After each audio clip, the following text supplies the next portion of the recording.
What is going on, guys? This is the Club of the Man 1993, and we are here live for another live review of this past week's episode of AEW Dynamite. Excuse the yawning. I do have, of course, a ton of content that I wanted to get done for this channel today, but I was out for most of the day, and, the usual stick, just busy, but I do have a stream I want to do, which I'll probably have to wait till tomorrow, regarding a rant on the WWE with their releases, the announcement of the Survivor Series matches. But I think I'm going to keep that for tomorrow because I'm yawning. I have other videos that I'm going to post tonight, like a couple turn alerts. I have a video on Buster Posey I want to do. And then, of course, I have a bunch of live reactions I'm going to try to do throughout the week. Some I may have to prioritize since they have to do with stuff coming up for AEW Full Gear this coming Saturday, which is, of course, is this coming week. But we will talk about that, of course, another time. But we're here live to talk about this past week's episode of Dynamite. We're also going to take the time to talk about some big news that happened this past week also in the AEW community. Well, take that back.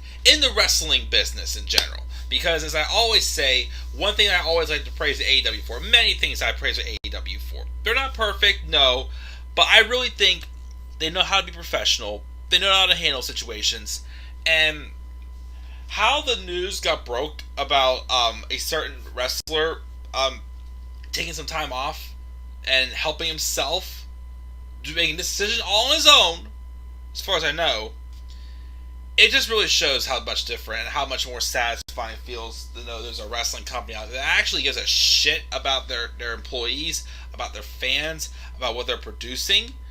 Because, like I said, especially from this past Thursday, I got just so much more turned off from the WWE. But, I'm excited for Full Gear. I'm excited to see what's to come. I'm excited to do, there's a couple live reactions. I think there's 3 live reactions I'm doing for AEW, and for just from recent matches. One was a buy-in match for Rampage that didn't make it on the main show that I keep telling me checked out. Another one's another Rampage match, and the third one's gonna be a promo. So there's 2 of them that I definitely want to get in before Full Gear. So expect those sometime this week, very soon. Maybe as early as tomorrow, maybe, who knows. But let's talk about Dynamite though. Dynamite though this past week was a good episode. I wouldn't say it was quite as good as last week's, but it was good. It has me excited for what is to come at Full Gear. I still think that Full Gear is looking like a good card, but I feel like it's going to be super tough to it's going to be super tough to, outdo All Out. It's just not going to happen with how great All Out was. Of course, there could be somebody maybe appearing at Full Gear. I don't know who, but you never know, because Bray Wyatt is officially out of his 90-day no-compete clause, so who knows. But let's talk about Dynamite. Like I said, I'm tired. I don't think I'm going to be up here super duper long, because I do have some other content I want to post tonight, but it's going to be just a bunch of shorter videos. And then the big review, or the big rant, I'll save that for tomorrow. So we started off this week's episode of Dynamite, which took place in Independence, Missouri, by the way, with a match with Kenny Omega and Dark Order's number 5, Alan Angels, in a non-title match. It was a good match. I was surprised, though. They gave Alan Angels as much time as they did. They actually had Kenny make him look pretty good. Probably like a little bit more better than you would anticipate, like number 10 of Dark Order, like any of like the random names. That is more so just like it's like a random number, basically, that you don't expect to really get much of a singles victory from Dark Order, but definitely something not to sleep on either. But I thought it was a good match. They gave them a lot of time, a lot more time than you would think they would give a match that really is maybe treated like like an enhancement match or something like that. But yeah, they gave it a lot of time, and Alan Angels look good. Kenny Omega though wins by pinfall. After the match though, he gets on the microphone and says how Alan Angels got a good little opportunity, but as God of pro wrestling, he's the power of giveth and to take it away, and he calls for Michael Nakazawa to bring him a chair. He's about to hit the electric chair on Alan Angels until Hangman Adam Page made the save. Omega goes to use the chair on Page, but Alan Angels takes it away from Omega, and then Page goes to line up for a buckshot, but Kenny rolled out of the way as he didn't. As we of course will save that for Full Gear. And of course Kenny left his title in there, and then Hangman Adam Page basically said, "Keep this warm, and enjoy it for the last 10 days until he takes the Full Gear." Again, I cannot wait for that match. That is going to be a killer awesome match at Full Gear. It's been, of course, like a year in the making. It was last year's Full Gear. I think we also got that as an opener when Kenny Omega won the number one contenders eliminators tournament and became the world champion on December 2nd last year at Winter is Coming, when he defeated Jon Moxley for that title. Well, yes, definitely excited about that match. We also have another Malachi Black promo where he asks why men of power think their decisions serve more than their own interests. Tony Khan barring him from ringside isn't going to change anything. He also adds, when Julius Caesar is murdered, it wasn't just Marcus that betrayed him. So, obviously, he lost to Cody Rhodes recently. He's still trying to get into the head of Cody Rhodes, saying that somebody else is going to turn on him when he's going to least expect it. And also, again, this random thing with him and Andrade El Idolo. Still, I haven't really watched too many episodes of Rampage recently, but I'm not sure what I'm missing there as to why the story of Malachi Black and Andrade El Idolo seemed to be a little bit of like a silent alliance or something like that. But we'll see with that. Here was a great promo. Well, actually, no. I will save this one for last. This was not the main event, but I'm going to save this for last because of what CM Punk talked about in this promo. Miro then cuts a promo, though, asking God if he's helping him or toying with him as he was placed into as a replacement in the AEW Eliminator Tournament, as he was going to be taking on his former rival, Orange Cassidy. But he basically says, if you help me get past this, I'll forgive you, God. And then we have also a segment with Adam Cole and the Young Bucks backstage, who Cole says last week was a fluke, and Nick Jack says they're tough guys and they're not afraid of anything, but he flinches when Christian Cage rolls up and lays hands on him. Matt Jackson then threatens him and points out he's outnumbered, but then Luchasaurus and Jungle Boy came out to even the odds.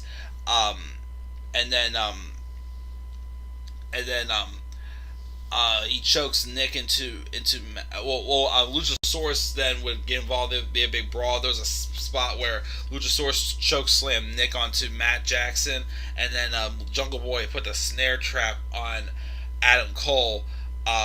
And then after he chokes him out for a little bit, Christian Cage brings out chairs and hits Adam Cole with a sick-looking concerto on it, which was awesome. We also had a match for the AAA World Tag Titles between FTR's Cash Wheeler and Dax Harwood, the AAA champions, taking on the team of Aerostar of AAA and Samurai del Sol, which Samurai del Sol is actually, because I thought at first it was Fuego del Sol, but Samurai del Sol is who we all formerly knew in WWE as Kalisto. I thought he looked good in this match. There was a little botch by Aerosmith at one point in the match, which kind of like threw it off a little bit, but still a good match. FTR, of course, does retain. They're getting ready to take on again the Lucha Bros at Full Gear. Um, we had this segment also where Hikaru Shida wins her trophy for 50 wins, which I still feel like what they were kind of set up like a story there with Hikaru Shida and Serena Deeb. I thought was actually going to be intriguing, but then they kind of pulled the plug on it because now Shida really wasn't you thought they would have written Shida out of the tournament with the beatdown that Serena Deeb gave her beating her the other week, but this week she was just there. And then Nyla Rose and Vicky Guerrero harassed her because Hikaru Shida for the 50 millionth time is taking on Nyla Rose in the next round of the TBS Championship Tournament, which, oh gosh, we see that match how many times, so it didn't quite make sense about this. This is somewhere I feel like they kind of missed an opportunity on. They set up a feud with Serena Deeb and Hikaru Shida, yet they already basically had Shida over give Deeb her comeuppance, get her 50th win, and not even have Deeb even right around the match, which I thought was a little bit strange. And then of course we're getting a tease of another feud with Nyla Rose and Hikaru Shida. Well, they're having a match in the Eliminator tournament. But of course they make fun of her for taking too long to get the 50 wins. I'm thinking, well, then why haven't you gotten 50 wins yet? So. But alas, who knows? We have, of course, the segment with the Inner Circle and America's Top Team since Sammy Guevara won the match last week for the TNT title, he gets to they get to pick who all is participating in the Minnesota Street Fight. And until this segment, I'm thinking maybe they'll give it to America's Top Team because Ethan Page and Scorpio Sky, especially, I enjoy them as a team.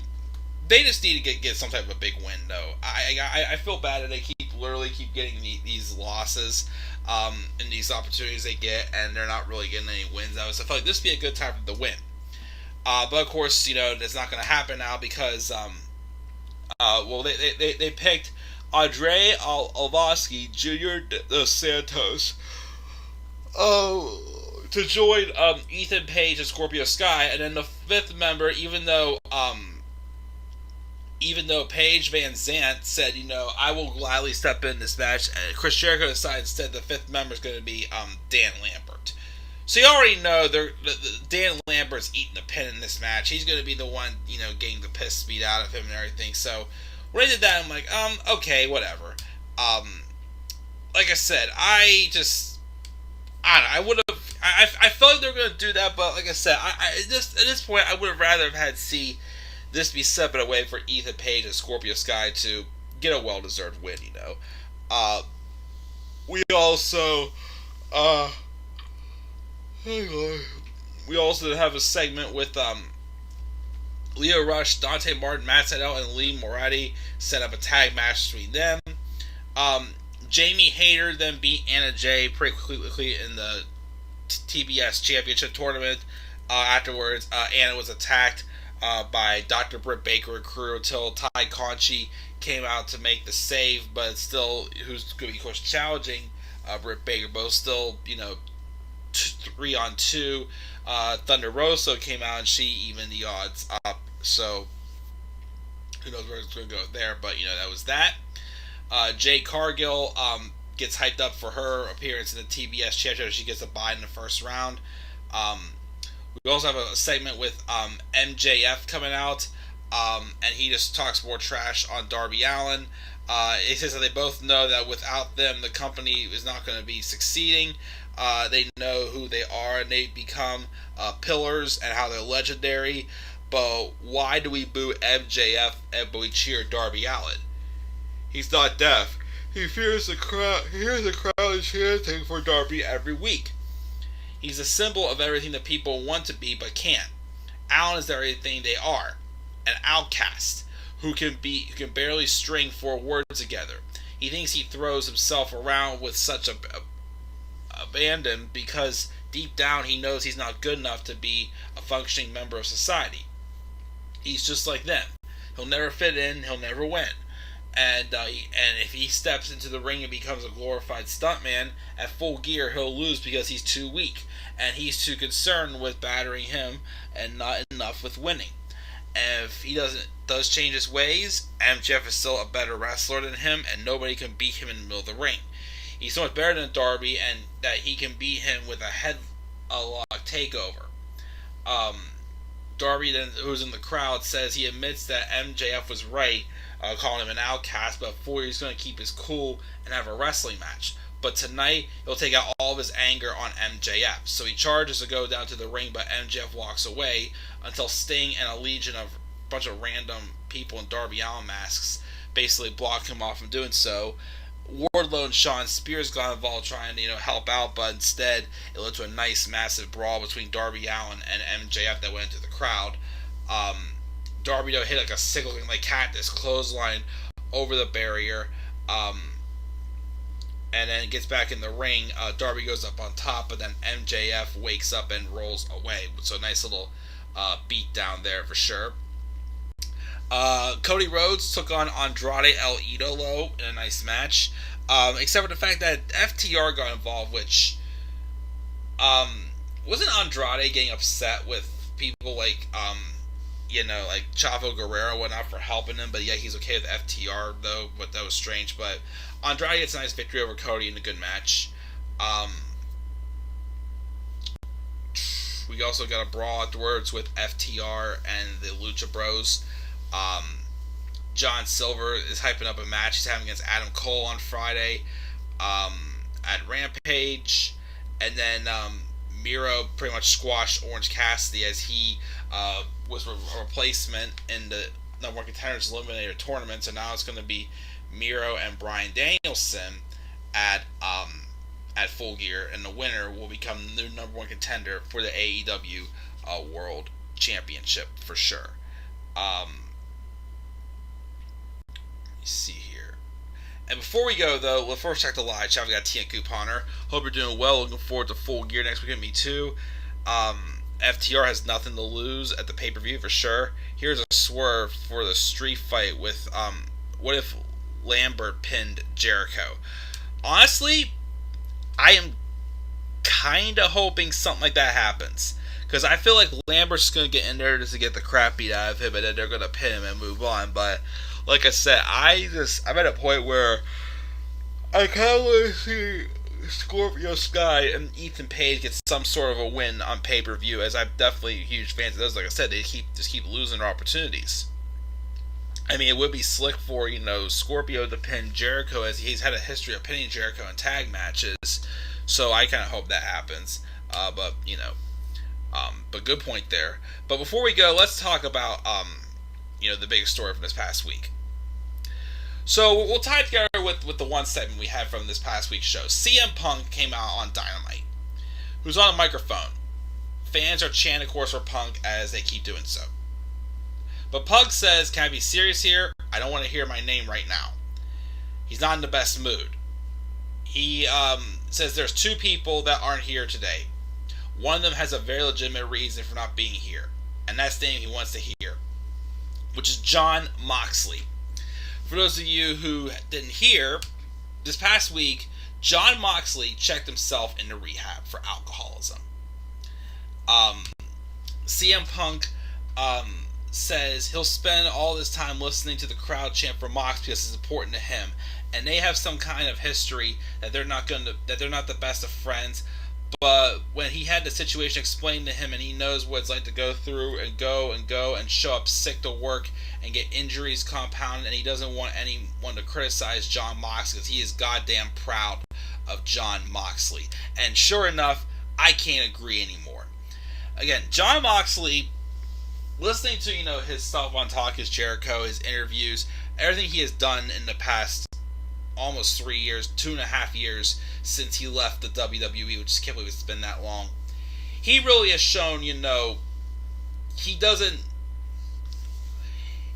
need, everything in life to, tell him that he's fully happy, or to, say he's okay and whatnot. Like I say, he did when he started AEW. He didn't care about the money. He didn't care how much money WWE threw at him. He was not going to resign He's got everything he's wanted in life. He has a house, food, car, a wife. He just gave birth to his daughter. He's got everything going for him, and he's working on his creativity, and he's having fun. In the midst of all that, though, which I wasn't aware of, Moxley checked himself into rehab for alcohol, which I knew John Moxley, he always told stories about him being at the bar, but I never really thought alcohol was actually like a problem to him. Well, he kept it hidden well, and again, he was the one who chose to go into rehab, which, bless the guy's soul for, being brave to do that, because, as everybody says, it is hard to, admit when something's wrong, or to admit that, you need help. John Moxley, I'm sure it wasn't easy for him, but he came around and said, yeah, he has everything he wants in the world, but yet, obviously, something's still bothering him, and he went to get help, which I just continue to praise him for sure for that. And I like how Punk phrased it that way, how he's proud of him for doing it too. Anybody here watch on television, if you're in a place when you think you need help, though, he says, get it, ask for it, reach out, and basically just the PSA of don't be afraid to ask for help, which I agree. There's a second name though that he wants to address, Eddie Kingston. Eddie had interrupted Punk on Rampage the week before. He doesn't like being interrupted. He doesn't know what fabricated beef is, or in his head that happened years ago, but there's nothing there. And if Eddie's got the balls and got the time, he wants him to show up in St. Louis on Friday, which he did. And I'm doing live reactions to that. Probably not tonight, but I do want to do live reactions to this promo on Friday. Get my first time reaction to the promo between Eddie Kingston and CM Punk, because I heard it was a promo of the year. So we'll see where that goes. And guys, that's gonna do it. I gave the show a B. I'm probably gonna just lay down for a minute, but then I'm tired. I got up early this morning to go watch my aunt race. But I'm hoping to get some turn alerts done, and also a baseball video in really quick. But other than that, tomorrow I'm probably going to wait to do my WWE rant video I wanted to do on the releases and, of course, Survivor Series also. But we'll talk about that probably tomorrow. Guys, gave the show a B. Check the live chat real quick. We're all praying for Moxley. Tyler thought the show is boring. Kingston versus Punk would steal the show. I do agree. And also, I don't know who the heck I want to even see win that match also. But we'll talk about that next time, guys, of course. Like I said, I'll try to get some, pre-recorded content like the turn alerts and the Buster Posey retirement video done tonight after I maybe rest my eyes for like a minute or two. But expect a lot of live reaction videos to come this week. That's what I'm hoping to do. But we'll see that as well. Also, I did finish the Harry Potter and the Half-Blood Prince PC gameplay. Of course, we have Deathly Hallows up. Also, probably try to get on that soon. And we'll, of course, go from there. I also watched 5 new Seinfeld episodes today while I was doing some other stuff. So, hopefully I'll get those, rolling this week again also. And just go from there. So, guys, once again, gave Dynamite a B. What are your thoughts on Dynamite for this week? Thoughts on the comment section below. Slap a like on the video and subscribe for more content to my channel. Follow me on Twitter, May93. Till then, guys, I'm checking out. I'll catch y'all later. Have a great rest of your night. Peace out, everybody.